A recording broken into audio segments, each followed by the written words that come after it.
Tu parles du Canadien de Montréal, tu parles de Kirby Dach. Peut-être avant d'aller à nos sujets, tu sais, on n'en a pas parlé, mais le commentaire de Martin Saint-Louis cette semaine qui a quand même dit que Kirby Dach, il y a 13 mois, il aurait dit que oui, c'est un joueur de centre, mais là, j'ai senti une belle hésitation qui a comme ouvert une porte pour toi. Est-ce que tu l'as vu comme une hésitation?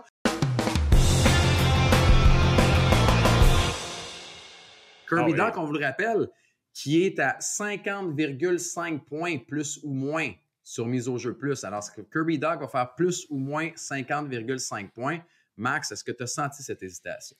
Ben oui, puis c'est normal. À un moment donné, à quel moment tu sais, à quel moment un joueur de centre à qui tu fais pas confiance pour prendre des mises en jeu, t'admets que c'est pas un joueur de centre. C'est plate, là. Puis, tu sais, je comprends que c'est décevant, ça peut être décevant, mais c'est pas catastrophique.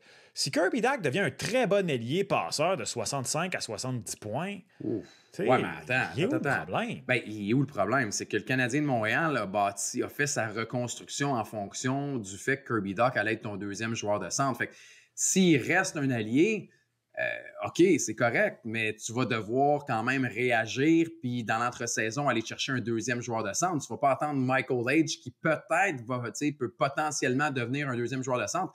Il va falloir, tu sais, dans ta chronologie, Kirby Dach, c'était ton deuxième joueur de centre. Puis moi, je me dis, cette année, c'est une saison où on va aller chercher des réponses. Je veux voir Kirby Dach au centre. On va en avoir le cœur net et on va savoir à la fin de la saison, est-ce que Kirby Dach est le deuxième joueur de centre ou sinon, dans l'entre-saison, il faut que Kent Hughes et Jeff Gorton en dénichent un autre. Puis comme tu dis, Dach va devenir un allié qui a une bonne charpente qu'on va aimer à Montréal. Mais tu as besoin d'une ligne de centre. Tu n'auras peut-être pas à attendre longtemps.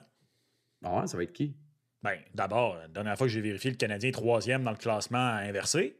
Peut-être que le Canadien va repêcher très haut puis aller chercher son joueur de centre. Ça, c'est un. Et deuxièmement, come on! Je ne dis pas que ça va arriver, mais je veux juste rappeler qu'il y a un certain joueur qui joue en ce moment avec le skieur professionnel Evgeny Kuznetsov en Russie qui a dit cet été que lui, il préférait jouer au centre. Non.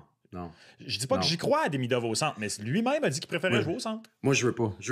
Hey, écoute. Pourquoi pas? Regarde tes petouches-là. Regarde tes petouches-là repêchées comme ailier. Je sais, mais à Montréal, on est marqué au fer rouge. Galchenyuk, Drouin, Kotkaniemi, maintenant Kirby Dach. Demidov débarque, mais à l'aile. Mais va à l'aile. Domine à l'aile. À la limite, va chercher un deuxième centre. Fais ce que tu veux. C'est pas vrai qu'on va aller chercher un gars qui va faire ses premiers pas dans la Ligue nationale de hockey et on va dire, vas-y, va au centre. Non, merci. Je dis pas match 1.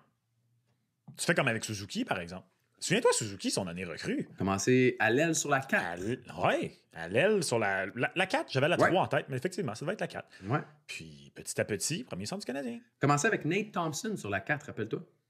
Wow. Nate Thompson. Hein? Nate the Great. Gros gars, ça a l'air, lui. Ouais, Nate the Great, c'était Nathan Beaulieu. Non, je sais. Mais Nate Thompson, ça a l'air qu'il est vraiment nice, ouais, comme gars. Ouais, c'est un très bon coéquipier. Ouais. Tu t'en rappelles, quand il est parti, les coéquipiers de Thompson avaient pleuré son départ quand même. OK, plus ou moins 50,5 vu qu'on est là-dedans avant de passer au Non, 50,5, j'y crois encore. Là. Je peux pas croire. Ouais. Ben, tu sais, non, mais mettons Slav l'année passée. Là. Mais exact. En janvier, j'avais les deux pieds sur le pouf, puis je riais tellement. Puis regarde ce qui était. Je peux pas croire. Je peux pas croire que Kirby Dach fait pas 50 points cette année. Ça va être un échec. Ça va être un échec s'il fait pas 50 points. Ça reste beaucoup de points pareils. C'est tellement pas beaucoup de points. Non, mais pour le Canadien de Montréal, c'est pas beaucoup de points. Max, il est 5 en 13. Puis le Canadien de Montréal ne génère pas grand-chose. Puis malgré le fait qu'il ne génère pas grand-chose, tu as Suzuki et Caulfield qui sont à un point par match, mais Dach est loin derrière, puis il joue sur le premier trio, puis il joue sa première vague en avantage numérique. Fait que je te dis pas que c'est impossible. Je te dis juste que le défi est colossal devant lui. C'est quoi notre problème à Montréal?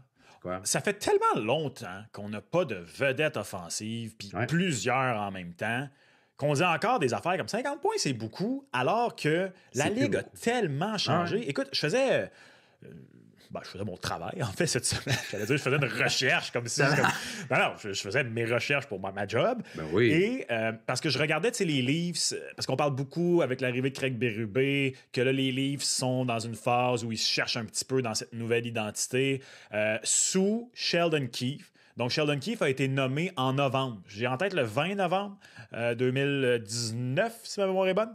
Et tout le long que Sheldon Keefe était là, Les Leafs, donc, pendant l'entièreté de son passage, ils ont été à égalité au premier rang de la Ligue pour les buts marqués avec l'Avalanche du Colorado, à 3,54. Et là, en ce moment, là, au moment où j'avais fait la recherche, c'était le lundi, ils étaient chutés au 16e rang à 3 buts marqués par match.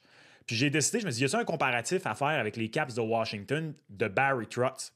Fait que pour ça, je suis retourné voir avant que Barry Trotz arrive. Puis dans quelque chose comme 5 années avant, les Caps étaient deuxième de la Ligue en but marqué. Mais là, j'arrive au point où la Ligue a changé avec quelque chose comme 2,96 buts par match. Il était deuxième sur comme 5 ans derrière les Penguins de Pittsburgh. Il était deuxième à 2,96. Aujourd'hui, les Leafs sont 16e à 3 buts marqués. 50 points, c'est plus grand-chose. C'est plus grand-chose, mais comme tu dis, c'est parce qu'à Montréal, on n'arrête pas de parler d'une chose. C'est qui le dernier gars qui a fait un point par match, puis c'est Kovalev. Puis il y en a qui, maintenant, le connaissent quasiment pas dans les jeunes qui suivent le Canadien de Montréal, parce que ça fait longtemps. Rappelle-toi de Max Domi et sa saison de 72 points. Je veux dire, il devait avoir un party pizza cette année-là, tellement on était... Puis ça a été un feu de Parle-moi fête. pas de Max Domi.